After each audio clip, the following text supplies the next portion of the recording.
Hi guys, I am back with another video.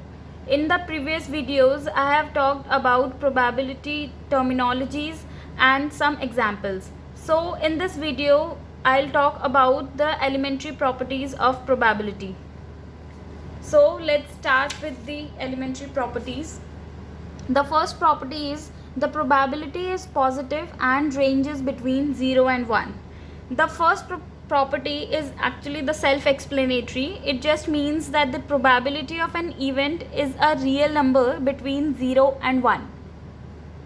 So let's move to property 2, which is if an outcome cannot occur, its probability is 0.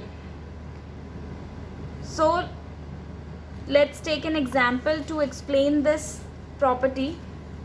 In my previous video, I talked about the example of we throw two dice at the same time. So we made this table to find out the total possible outcomes and what are these possible outcomes. So in this example, if we say that what is the probability of occurring 13 as the sum of both dice. So through this table, we can see from the smallest number to the largest number. The smallest numbers are 1, 1 in each die. So the sum of these is 2. And the highest number are 6 and 6. So the sum of these two numbers are 12.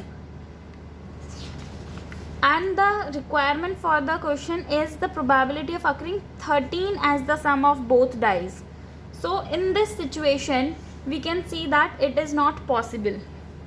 So the probability of occurring this event is 0, which is also called as impossible event.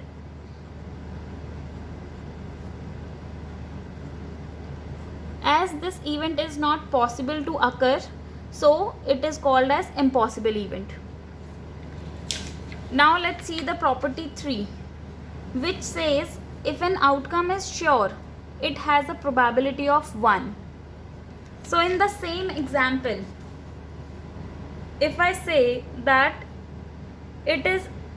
what is the probability of occurring any number from 2 to 12 as the sum of both dice. So let's see this question. What is the requirement? The probability of occurring any number from 2 to 12 as the sum of both dice. And in this example, we can see that the smallest number 1, 1. So if we add these two numbers, we will get 2. And the largest number 6 and 6. If we add these two numbers, we will get 12. So from the smallest to largest number, we will get the numbers from 2 to 12. So in this, we will write the probability of occurring this event is 36 divided by 36, as these are the total favorable outcomes and 36 is the total possible outcomes. So if we divide this, then we will get 1, which is also called as certain event. The probability in which we get the 0, probability of an event is 0, that is called as impossible event, and the probability in which of an event in which we get the probability as 1, that is called as the certain event. So if we see that what are these possible outcomes, we will write it as the sample space to be 1, 1, 1, 2, 1, 3, so on till 6, 6. Now let's move to the property 4, which is the sum of probabilities of mutually exclusive outcomes is equal to 1. So first, to understand this property, we need to understand what is mutually exclusive outcome. So when the occurrence of one event excludes the possibility of occurrence of another event, the events are said to be mutually exclusive. Let's take an example of blood group. If a person, like for me, if I say that my blood group is B positive, so it will be only B positive. It cannot be A, it cannot be AB, or it cannot be 0. That is O. So if my blood group is B positive, then all the other possibilities are excluded. So only this blood group is possible.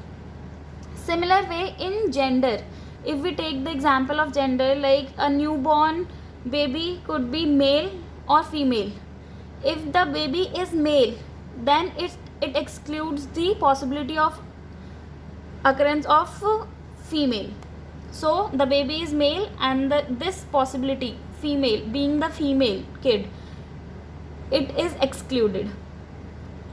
So these two are the examples of mutually exclusive events.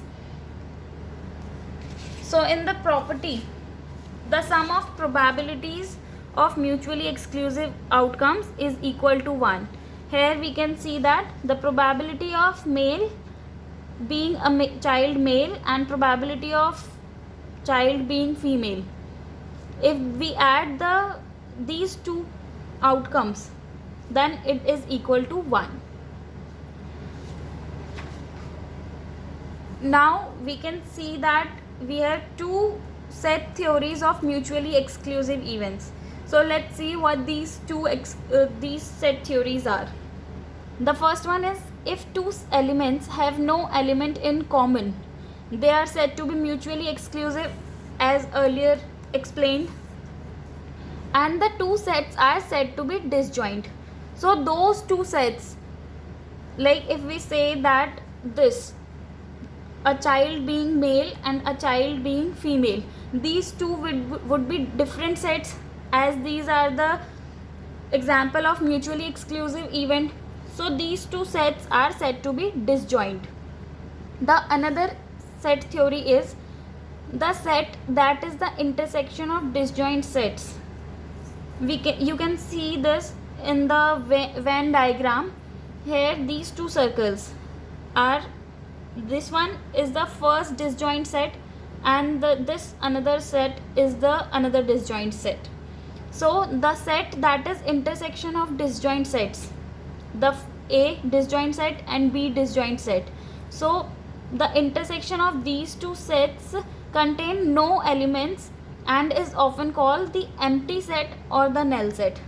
So we can see that the intersection of these two circles, these two disjoint sets, this part of the intersection is empty set or null set.